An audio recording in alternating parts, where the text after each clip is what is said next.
Et les gars, et les mesdames aussi, on vous avait parlé il n'y a pas bien longtemps d'un numéro spécial matériel. Alors faut savoir que on va vous le faire, on va même vous le sortir avant Noël pour deux raisons. On a un jeu qui tourne en ce moment sur internet, sur Facebook, Google+, je sais pas si on va pas le mettre aussi sur YouTube, où vous pouvez gagner des chèques cadeaux pour Noël auprès de notre partenaire du moment, Bikester du coup. Donc on va vous présenter pas mal de matos à ce sujet-là, on va le sortir vite pour que vous puissiez être au courant, jouer, peut-être gagner du coup, et vous les payer. Donc les gars, à vous de jouer.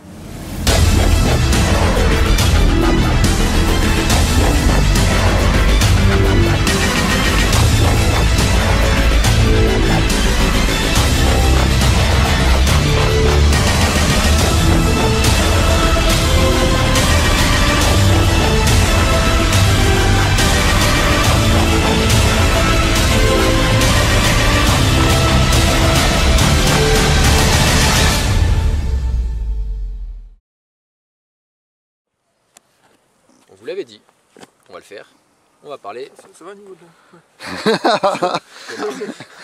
Ouais. Donc on va le faire, on va parler un peu des protections. Quel moyen as-tu pour te protéger, Thomas? Comme tout le monde, tu vas à la pharmacie. Non, ouais, voilà, c'est normal.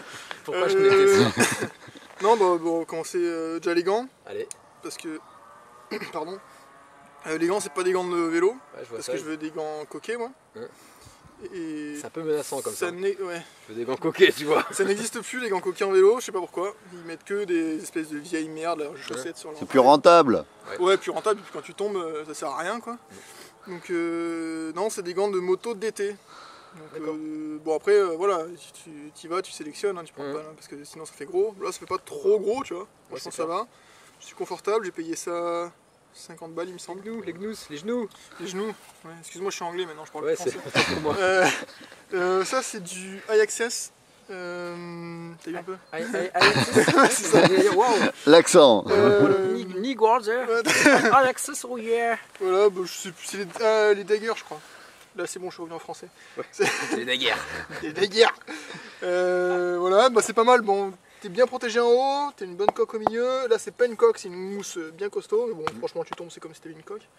T'as rien sur les côtés, donc ça, c'est chiant. Ça tient super bien en place. T'as une espèce de gel dedans, là. Ah ouais, oh, ils y vont épais, les gars. Donc, ça tient super bien. Ça, franchement, même après un run, je les ai au genou, je les oublie, tu vois. Et l'été, pas trop chaud? Bah non, justement, vu que ça descend pas jusque là, ça va. Non, franchement, pas trop chaud. D'accord. Ouais, chaussures, c'est les 15 Impact. En courte. D'accord. Donc c'est du gros. Ah oui. Ça coûte cher, ça coûte 100 balles. Ouais, ça fait chier. Ça. Et ça tient pas tant que ça, tu vois, elles ont 1 an, ça commence à se déchirer un peu là. Et la semelle, tu l'as pas défoncée? Non, la semelle, ça. Voilà, le plus important c'est la semelle, donc ça va. D'accord. Bon, c'est un peu gros quand même, hein. L'été t'as chaud. Donc je sais pas si je le reprendrai. Bon, l'avantage c'est quand tu fous le pied dans un caillou, c'est le caillou qui a mal, tu vois. C'est pas trop toi. T'es bien coquet devant aussi, donc ça c'est bien quand des fois tu pédales, tu te prends un caillou comme ça, bah là au moins t'as pas mal. Donc voilà. Troy encore, toujours. Voilà, bah c'est joli. Ah, j'adore. Non mais j'adore. Bah, c'est un peu cher. J'ai que ça, ouais. Donc ça c'est Troy D2. Ouais. Il y a un petit moment. C'était le, je sais plus le nom là, Black History. Mais il est classe, hein, pour un casque d'il y a un petit peu de temps. Hein. Ouais. Moi j'aime bien, il a une bonne gueule. Hein. Ouais. Il est joli, j'aime bien. Bon, il va changer assez vite là. On va partir sur un D3. Ça par contre tu dois avoir chaud l'été. Hein. Ouais, tu t'habitues après. Il y a une polémique entre les gens qui disent qu'il faut mettre le litre sans rien, il faut mettre le litre avec quelque chose. J'ai jamais eu voir la notice vraiment, apparemment ils diraient de la mettre sans rien. Sauf que bah, moi je m'en fous un peu de leur notice, ça reste juste logique quoi. T'as une lame dans le dos là comme ça. Si tu tombes comme ça, c'est pour éviter de te casser le cou, donc ça va appuyer sur le litre. La lame elle va appuyer où après? On est d'accord. Dans ton dos. Sur la colonne. Bon, c'est assez large, tu vois, mais pour moi, ça appuie dans la colonne, quoi. Ouais. Donc c'est pour ça que je mets toujours le litre avec la dorsale, au moins ça appuie sur la dorsale et ça répartit dans tout le dos, quoi. Après, bah, tu règles avec les cales pour que ce soit pas trop en avant ou en arrière, quoi. Tu trouves un réglage à ta sauce, quoi. Mais moi, c'est toujours litre dorsale. Enfin, le litre, je le mets pas tout le temps, je le mets que quand j'engage un peu. Et la dorsale, c'est quasiment tout le temps. Quasiment tout le temps, c'est vrai. Et pour finir,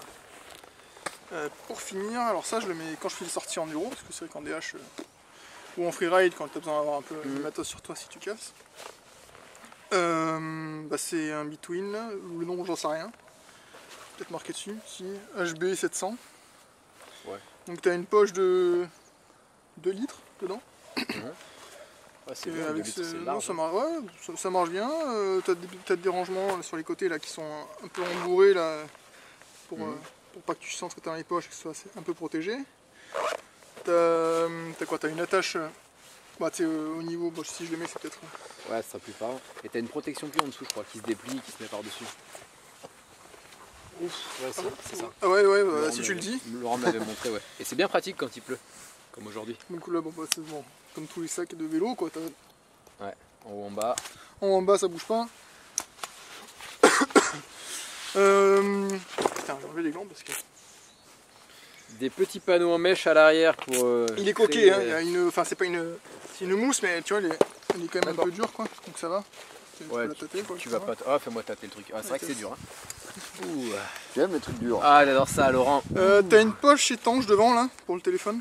Ah, ça c'est bien foutu du coup. Bah, enfin étanche, mais c'est étanche à l'eau, mais t'as l'humidité quand il pleut. mais Donc, ton téléphone il est quand même un peu mouillé. Ouais, mais bon, c'est quand même pratique. Ils y ont pensé. Ça aussi, non, ça c'est pas étanche ça. Donc là, voilà, dedans, ça dégage. Ah oui, t'as moult pochettes. T'as quand même pas mal de trucs dedans, t'as de la place, ouais. Ah, c'est nécessaire. Oh putain, ouais, t'as pris The Clé à molette. D'ailleurs, il faut qu'elle ne me serve plus à rien, c'était pour l'ancien vélo. Ah bah ouais. Fallait. Ouais, c'est au cas où il faut se battre, t'es dans les trails. Qu'est-ce qu'il y a là? Donc, Qu'est-ce qu'on va trouver dans le sac maintenant? C'est un peu comme les sacs de femmes, mais version rider. Oh, une tronçonneuse. Une pelle pour chapper, enfin, tout va bien. T'as ce truc là, bon, c'est pas fait pour, je pense, mais tu peux quand même mettre chez ton casque. Ouais. En passant entre les sangles, et après tu si, recales comme ça. Coup, ouais. Là, t'as quand même une bonne place pour pouvoir foutre tes protèques. Tu vois, tu peux y aller. Au fond, encore une fois. Tape dans le fond. Tu tapes dans le fond, c'est ça. Tiens, surprise. Ah, un gant. Un vieux masque Oakley, Proven. Voilà. Alors, niveau matos. Alors, le matos, les gants, je reste toujours sur du Fox depuis des années. Et j'en suis toujours très content. Donc, elles me font quasiment l'année, voire un peu plus. Après, sauf gros accident où on a frotté par terre ou quoi, mais sinon, c'est vraiment le top. Été comme hiver, gants longs, parce que moi, les mitaines, j'arrive pas. Hein, chez Ina, je me demande comment ils font. Ouais, et puis, bon, bleu. quand tu dois te rattraper ou quoi sur un arbre ou tu fais un petit OTB, vaut mieux avoir les doigts protégés. Donc par rapport au casque de mon compagnon, le Bell, mon collègue compagnon, ça fait un peu gay quand même. Pas compagnon. Mais on n'a rien contre les gays, mais pas compagnon, mais collègue, on préfère les gros nichons. Tout à fait. Voilà, des vrais, pas des vrais chatounes. Voilà, bon, bref. Donc un casque super léger, avec une mentonnière super costaud, bon, dommage je ne l'ai pas prise, avec des grosses attaches qui viennent se clipser vraiment dans des grosses encoches que l'on peut voir. Donc ça tient vraiment bien. Par contre, la mentonnière est très fragile une fois détachée. Donc hors casque, faire très attention en la manipulant. J'en ai déjà cassé 2. Et bon, c'est 60 balles la mentonnière, quoi. Donc ça fait un peu mal. Maintenant, on en trouve des complets à 120. Donc ça, c'est l'ancien modèle. Parce que le nouveau modèle, apparemment, en cas de chute, ça faisait un petit peu mal au front là, quand ça tournait. Ouais, il est MIPS, le nouveau. Voilà, donc tout à fait. Donc du coup, moi je reste sur les anciens modèles qui me conviennent parfaitement, ils sont super légers. Et j'ai même pu mettre la GoPro donc sur l'avant. Donc ça c'est génial parce que je ne vois pas la visière sur les vidéos. Et on voit super bien. Et puis c'est moins dangereux parce que comme ça, les branches on les attrape pas par rapport quand elle est au-dessus. Et franchement, on dirait que ça a été conçu pour et c'est de la balle. C'est vraiment de la balle. Pour moi, c'est une des meilleures vues. Alors le GPS, donc j'ai pris de la marque Tunav, donc le Sportiva 2. Et pour moi, il est énorme. Pour le sport, il est vraiment au top. En suivi de traces, donc en allumant tout le temps l'écran pour voir où on est et tout, on a 8 heures d'autonomie. Donc c'est énorme. Et en suivi de parcours, c'est-à-dire on enregistre la trace et on le laisse éteint, il y en a pour presque 15 heures. Donc on est vraiment tranquille. J'ai quand même racheté une autre batterie parce que je suis toujours en train de racheter des batteries pour être sûr, pour être tranquille. Et très content. Et ce qui est bien celui-là, c'est que dès qu'on sort de la trace qu'on veut suivre, il nous bip, il nous avertit et il nous met à combien de mètres, à 10 mètres, 20 mètres, 30 mètres de la trace qu'on est sorti. Donc bien fidèle alors. Ah ouais, super. Franchement, pour ça, j'ai fait des parcours de plus de 50 km sans connaître et on s'est quasiment pas perdu parce qu'après des fois, on a des traces qui sont côte à côte et qui s'éloignent par la suite. Donc là, comme tout GPS, c'est dur de suivre, mais vite fait, on est sur le chemin et puis Et puis c'est vraiment nickel. De nouveau moi. J'ai changé 2-3 pièces sur le vélo, donc vu qu'on devait vous faire un petit topo. Sachez que j'ai mis une tige de selle télescopique les gars, ouais. J'ai eu du mal mais je m'y suis mis. J'ai changé les pédales parce que les précédentes étaient rouges. Ça donnait pas tellement avec le vélo. Puis celles-ci sont aussi un peu plus légères, un peu plus all mountain, ça me convient mieux. Et j'ai surtout changé les freins. Oui messieurs dames, j'en avais parlé la dernière fois. Les SRAM n'étaient pas très constants, la garde bougeait etc. Je suis passé sur du Hope. J'ai mis le E4 à l'avant et le X2 à l'arrière. Pourquoi le X2 à l'arrière? Deux raisons. Plus gros, ça passe pas sur le cadre. Donc faut savoir que les gars de chez Commensal ont modifié ça sur le nouveau vélo, le 4.2, mais sur le V4, plus gros, ça passe pas. Et ça suffit en fait, j'ai envie de dire. Je suis encore une fois pas très lourd. Enfin, en tout cas, par rapport à Kato, je suis beaucoup plus léger. Et ça suffit à freiner. Par contre, tant les E4 que les X2, ça freine pour ainsi dire pas. Alors, je m'explique, c'est très constant, c'est très endurant, vraiment ça bouge pas, par contre ça mord pas du tout. J'ai dû mettre des plaquettes métal et j'ai un freinage qui est pas du tout on-off. Alors ça putain c'est clair, qui du coup est vachement progressif, mais pour avoir la même force de freinage, il faut appuyer très fort. Donc si vous êtes en galère et que vous arrivez sur une partie où il faut vraiment freiner fort, faut pas hésiter limite à mettre les deux doigts, à monter sur les freins, parce qu'il y a pas cet effet levier. Pour avoir retesté rapidement ces Shimano, j'ai l'impression qu'ils sont parfaits parce que je trouve qu'ils mordent aussi fort que les SRAM qui étaient bien, et je n'entends pas parler de problème de garde. Donc je suis content des Hope parce qu'ils sont beaux et en effet très endurants, mais ça mord pas, ça pince pas. Je suis franchement du coup déçu parce que c'est pas donné non plus comme bordel et ça me casse un peu les couilles. Donc on m'avait dit les V4, pour avoir testé une fois en vitesse à l'avant, ça me semble pas transcendant par rapport à un E4. Je suis en plaquette métal, je suis en disque Hope. Je vois pas quoi faire de plus à part passer en 200, mais enfin je fais de l'enduro gentil et je pèse 70 kg quoi. Les mecs, je suis désespéré. Pour conclure, pour cette vidéo filmée en plusieurs prises, parce que bon, toujours pareil, par des soucis de temps, d'organisation, etc.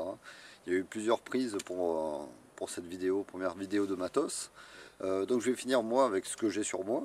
Donc je vais attaquer par les chaussures. Les chaussures, ce sont des Merrell de randonnée parce que je suis en pédale plate. Donc elles accrochent bien, c'est assez solide parce que c'est des chaussures de marche. Ça coûte un peu moins de 80 €, donc niveau tarif c'est bien. Au niveau des gants, je suis avec des Fox un peu rembourrés sur le dessus qui coûtent une vingtaine d'euros. C'est solide, c'est bien, ça fait le boulot. Niveau genoux, par contre là je suis un peu moins content, c'est des Trick-X en D3O. Alors elles sont bien au début, mais après elles bougent facilement. Parce qu'en fait les élastiques qui partent en couille complet, c'est une grosse merde ces élastiques. Donc au début j'en étais bien content, mais je reviens un petit peu dessus et c'est franchement une grosse merde à la fin quoi.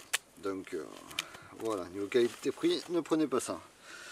Niveau des shorts, là j'ai le trolley design pour le style. Sinon il n'est pas terrible, il est trop fin. J'ai un Arzonic à la maison qui est beaucoup plus solide, plus rembourré et qui est moins cher.